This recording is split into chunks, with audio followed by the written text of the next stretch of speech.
Hello students. Asia geography के इस lecture के अंदर आज के इस लेक्चर में अपन जो नदियों द्वारा जो मैदानों का निर्माण किया गया है उनके बारे में विस्तार से अध्ययन करेंगे और सभ्यता की दृष्टि से ये जो नदियों का वाला पार्ट है ये काफी महत्वपूर्ण है। भारत में नहीं, ईरान, इराक, चाइना और भारत सभी जगह जो है जितनी भी सभ्यताएं हुई हैं इन्हीं नदी घाटियों में विकसित हुई हैं। पिछले लेक्चर में अपन ने दो डिविजन्स का पार्ट का अध्ययन किया था। नदन लोलैंड्स के बारे में जो साइबेरियन वाला पार्ट था उसका अध्ययन किया था, और माउंटेन सिस्टम जो पर्वत श्रृंखलाएं हैं पामीर की नोट से अर्मेनिया के नोट के बारे में, इन पर्वतों के बारे में विस्तार से अध्ययन किया था। जो नदियों का जो डिवीजन है, रिवर मैदानी भाग है, जो एशिया के पर्वत श्रेणियों तथा पठारी भागों के बीच बीच में अनेक नदी घाटियों के मैदानों का भाग स्थित है। नदियों द्वारा निक्षेपित अवसादों से निर्मित है। समतल तथा उर्वर मिट्टी युक्त होने के कारण नदियों के मैदान कृषि के लिए अत्यंत उपयोगी हैं। इन नदियों के मैदानों में कुछ अधिक विस्तृत हैं। अनेक प्राचीन सभ्यताओं का विकास नदियों के मैदानों में हुआ है। दक्षिण पश्चिमी एशिया, मेसोपोटामिया, दजला फ्रात, अभी मैप में देखेंगे दोनों रिवर्स का। दक्षिण एशिया में सिंधु एवं गंगा आपने डिस्कस किया हुआ है, अभी देखें। पूर्व में एशिया में ही वो होंग हो बहुत महत्वपूर्ण चाइना का पार्ट आता है। घाटी प्राचीन संस्कृति उद्गम स्थल रहे हैं। जो मुख्य डिविजन्स हैं इसमें मैप पे अपन देखा था, ये वो वाला पार्ट है जो कि जिसके बारे में आज अपन डिस्कस करेंगे।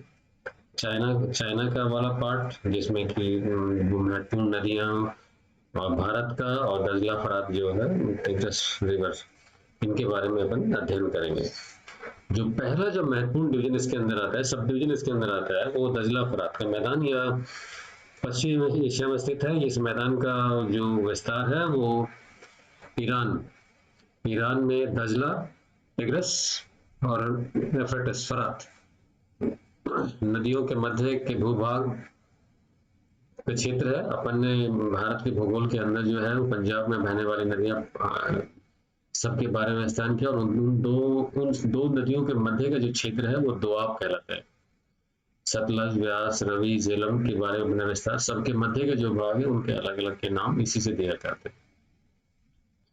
जो ये पार्ट है इसे मेसोपोटामिया, बहुत महत्वपूर्ण सभ्यता वाला सिविलाइजेशन वाला पार्ट है, ये के नाम से भी जाना जाता है। दजला और फरात नदियों के मध्य अरारात पर्वत से निकलकर दक्षिण की ओर प्रवाहित होती हुई फारस की खाड़ी पर्शियन गल्फ में गिरती हैं। खाड़ी में प्रवेश करने से पहले दोनों नदियां परस्पर मिल जाती हैं, मैप में भी देखेंगे, और सतल अरब के नाम से जानी जाती हैं। यह दक्षिण पश्चिमी एशिया के शुष्क मरुस्थल का ही अंग है। यहाँ इन नदियों के जल से सिंचाई करके प्राचीन काल से ही कृषि की जाती है, और इस रीजन के अंदर जो है सिविलाइजेशन की दृष्टि से ये काफी महत्वपूर्ण रीजन है ये। और प्राचीन काल में जो है बेबीलोन है, मसीरी है, सुमेर आदि प्राचीन सभ्यताओं का विकास इसी भूमि पर हुआ है। जितनी भी सिविलाइजेशंस हुई हैं वो नदी घाटी में हुई हैं, क्योंकि जो आवश्यकताएं, दैनिक आवश्यकताओं की पूर्ति जो है वहाँ आसानी से आती है। वो परिवहन के लिए, कृषि के लिए और सारी मिलती है। मैप में दिख रहे हैं आपको टिग्रिस और यूफ्रेटिस दो महत्वपूर्ण नदियां हैं। ये वो वाला पार्ट है जहाँ पर ये सभ्यताएं विकसित हुई, और ईरान के दजला, टिग्रिस और फरात के यूफ्रेटिस, ये दो नदियां हैं जो सभ्यता का, सिविलाइजेशन की पालने क्रैडल्स कहलाती हैं। दूसरा जो मैदानी भाग जो एशिया का आता है वो बहुत महत्वपूर्ण है, जिसके बारे में अपन ने भारत के भूगोल के लेक्चर्स में फिजिकल डिविजन्स ऑफ इंडिया के अंदर मैदानी भागों में गंगा और जमुना का मैदान, सिंधु और गंगा के मैदान के बारे में विस्तृत अध्ययन किया है। उसका क्षेत्रीय आधार पर भी किया है, और लॉन्गिट्यूड बेस पे भी अपने विस्तार से उन लेक्चर्स में अपन ने पढ़ा है। जो ये भारत का मैदान है, सिंधु गंगा का मैदान है, इस मैदान का विस्तार भारतीय उपमहाद्वीप के उत्तरी भाग में सुलेमान कृत पर्वत श्रेणियों से पूर्व में तथा हिमालय पर्वत के दक्षिण में है। जो सिंधु द्वारा निर्मित जो मैदान है वो अधिकांश डिस्कस है पाकिस्तान में है, और गंगा और उसकी सहायक नदियां उसमें सारी की सारी अपन ने कहा किया है, स्टार्टिंग फ्रॉम जमुना से, चंबल से, गंडक से, कोसी से, उधर से ब्रह्मपुत्र से, सारी नदियां ये सब उत्तर भारत में बहने वाली नदियां और बांग्लादेश की तरफ से आने वाली नदियां इस विस्तृत मैदान का निर्माण करती हैं। और इस मैदान की एक सबसे बड़ी विशेषता ये है कि ये जो नदियां हैं ये पेरेनियल हैं। अपने पिछले लेक्चर्स में कहा था कि क्योंकि ये इनको जो पानी का स्रोत है वो हिमालय से, और हिमालय से बर्फ पिघलती है, तो वर्ष पर्यंत जो है इन नदियों में जल रहता है, और जल रहने के कारण ये सदावाहिनी है। अर्थात सभ्यता की दृष्टि से, कृषि की दृष्टि से ये मैदान काफी महत्वपूर्ण है।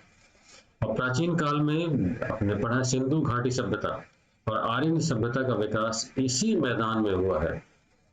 यह विश्व की सर्वाधिक उर्वर मैदानों में से है।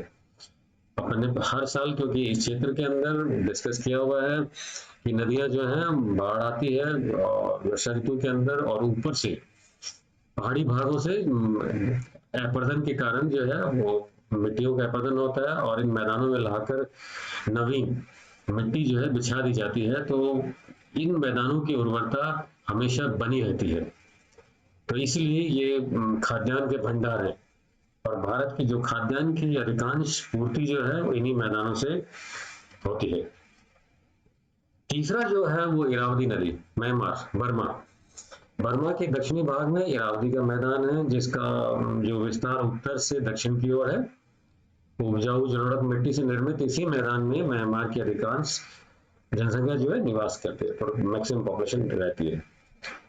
चौथा जो डिवीजन आता है मिनास, थाईलैंड में स्थित है। इस मैदान का निर्माण मिनास नदी द्वारा निक्षेपण जलोढ़ पदार्थों से हुआ है, और इसका जो विस्तार जो है उत्तर से दक्षिण की ओर है, जिसका विस्तार दक्षिण में के मुहाने के समीप अधिक है। यह मैदान चावल और बागाती कृषि के लिए, ये सारा वाला पार्ट जो है वो, जो नीचे वाला जो पार्ट है दैट में भी श्रीलंका है, म्यांमार है, यहाँ सारे के सारे इस रीजन के अंदर बागाती कृषि, प्लांटेशन एग्रीकल्चर काफी महत्वपूर्ण है, और चाय का सही ये काफी प्रसिद्ध है इस इलाका सारा।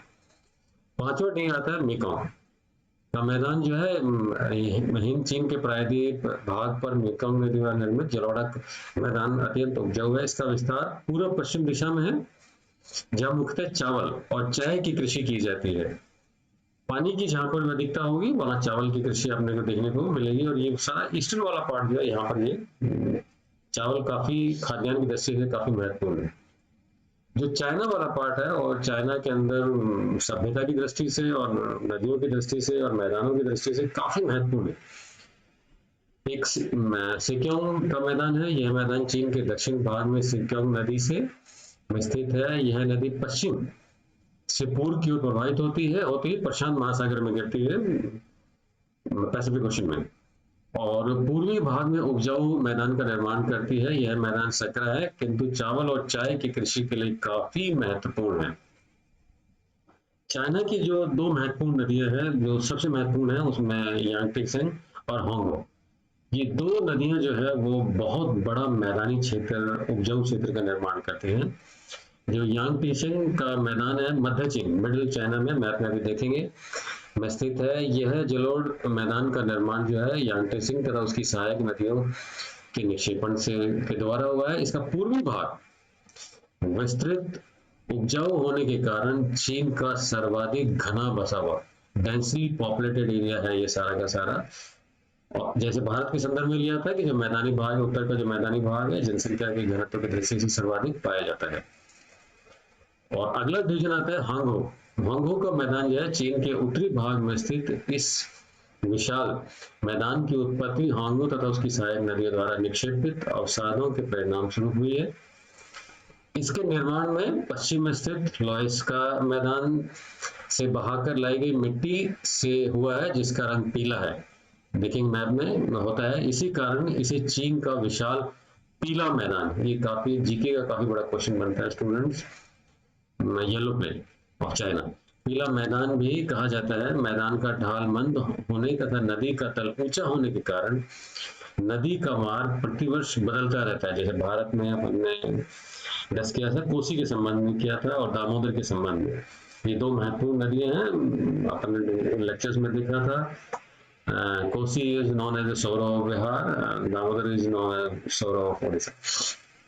और वर्षा ऋतु में भयंकर बाढ़ें आती है जिसके कारण काफी जनधन की हानि होती है, इसीलिए इसे चीन का शोर ऑफ चाइना, ये ऑब्जेक्टिव क्वेश्चन फिर बनता है यहाँ पर चाइना के संदर्भ में, जैसे भारत में बना था अपना कोसी और दामोदर के संबंध में, ऐसे ही भी कहा जाता है यह मैदान विश्व के प्रसिद्ध उपजाऊ मैदानों में से एक है। स्टूडेंट्स हम जब देखते हैं तो रिवर यांगटस रिवर जो काफी महत्वपूर्ण है, और हांगो का जो प्लेन है, ये जो पार्ट है सेंट्रल जो मध्य का भाग है, ये उपजाऊ दृष्टि से काफी महत्वपूर्ण है ये, और ये में दोनों नदियां जो है वो इस क्षेत्र को सिंचित करती हैं। Thank you.